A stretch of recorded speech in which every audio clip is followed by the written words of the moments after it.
തുടക്കം മുതൽ Indian super league കാണുന്ന എല്ലാവരുടെ ഉള്ളിലുള്ള പ്രധാനപ്പെട്ട സംശയങ്ങളിലൊന്ന് ഇതാണ്. ഗോവയെ ഗോൾ മഴ പെയ്യിപ്പിക്കുന്ന എതിരാളികളുടെ പേടി സ്വപ്നമാക്കിയ ആ ഒരു തീപ്പൊരി ഗോവയാക്കി മാറ്റിയ അവരുടെ പരിശീലകനായിട്ടുള്ള സെർജിയോ ലൊബേറ എന്തുകൊണ്ട് FC ഗോവ പരിശീലക സ്ഥാനത്ത് നിന്ന് നീക്കി?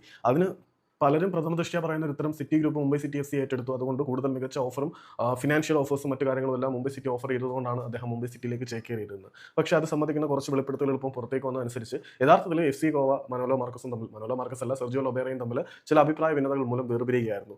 ഫിനാൻഷ്യൽ റീസൺസ് ഒന്നും ആയിരുന്നില്ല. കാരണം നിങ്ങൾ ആ സമയത്ത് സെർജിയോ ലൊബേറയുടെ കളിയും FC ഗോവയും ഫോളോ ചെയ്യുന്നവർക്കറിയാം. മറ്റ് ടീമുകളെല്ലാം 6 വിദേശ താരങ്ങളെ തങ്ങൾക്കൊപ്പം കൂട്ടുമ്പോൾ പലപ്പോഴും FC ഗോവ 5 താരങ്ങളെയാണ് തങ്ങളുടെ ഒപ്പം കൂട്ടുന്നത്. കാരണം അവൈലബിൾ ആയിട്ടുള്ള അല്ലെങ്കിൽ ഒരു സ്ക്വാഡിൽ ഉൾപ്പെടുത്താൻ കഴിയുന്ന വിദേശ താരങ്ങളെക്കാൾ ഒന്ന് കുറവായിട്ടായിരുന്നു FC ഗോവ താരങ്ങളെ ഇൻവെസ്റ്റ് ചെയ്യുന്നത്. കാരണം അത്രയും മികച്ച താരങ്ങളെയാണ് അവർ കൊണ്ടുവന്നുകൊണ്ടിരുന്നത്. അതേസമയം ഇനി ഇങ്ങനെ വിദേശ താരങ്ങളുടെ കാര്യത്തിൽ അഡ്ജസ്റ്റ്മെന്റ് പറ്റില്ല, തനിക്ക് അനുവദനീയമായത്രയും തന്നെ വിദേശ താരങ്ങളെ വേണം, നിലവിലുള്ളതിനേക്കാൾ 2 വിദേശ താരങ്ങളെ കൂടി തനിക്ക് അഡീഷണൽ ആയിട്ട് വേണം എന്നൊരു ആവശ്യം നമ്മുടെ സെർജിയോ ലൊബേറ ഉന്നയിക്കുകയും അതുകൂടാതെ ക്വാളിറ്റി വിങ്ങേഴ്സിന്റെ കാര്യത്തിൽ FC ഗോവയുടെ ഭാഗത്തു നിന്നും ചില വീഴ്ചകൾ ഉണ്ടായിരുന്നു. നമുക്കറിയാം മന്ദറാവ് ദേശായും റോമിയോ ഫെർണാണ്ടസിനെയും പോലെയുള്ള മികച്ച വിങ്ങർമാരെ FC ഗോവ ഒരു സമയത്ത് തങ്ങളുടെ സ്വത്താക്കി വെച്ചുകൊണ്ടിരുന്നതാണ്. അത്തരത്തിലുള്ള താരങ്ങളെ വിറ്റഴിച്ച ശേഷം അവർക്ക് പ്രോപ്പർ റീപ്ലേസ്മെന്റ് കൊണ്ടുവരാൻ FC ഗോവയുടെ മാനേജ്മെന്റിന് കഴിഞ്ഞില്ല. ലൊബേറയുടെ കാര്യം നമുക്ക് എല്ലാവർക്കും അറിയാം. കാരണം ലൊബേറയെ പരിശീലകനായിട്ട് ഏത് ടീം അപ്രോച്ച് ചെയ്ത് കഴിഞ്ഞാലും അദ്ദേഹത്തിന്റെ ഒരു സിസ്റ്റം ഓഫ് പ്ലേയേഴ്സിന്റെ ലിസ്റ്റ് അദ്ദേഹം കൊടുക്കാറുണ്ട്. ഇത്രയധികം താരങ്ങളെ കൊണ്ടുവന്നില്ല എങ്കിൽ താൻ ടീമിലേക്ക് വരില്ല. ഈസ്റ്റ് ബംഗാൾ നമ്മുടെ ലൊബേറെ കൊണ്ടുവരാൻ ശ്രമിച്ചപ്പോഴും അത്തരത്തിലൊരു ആവശ്യം തന്നെയായിരുന്നു ലൊബേറ മുന്നോട്ട് വെച്ചത്.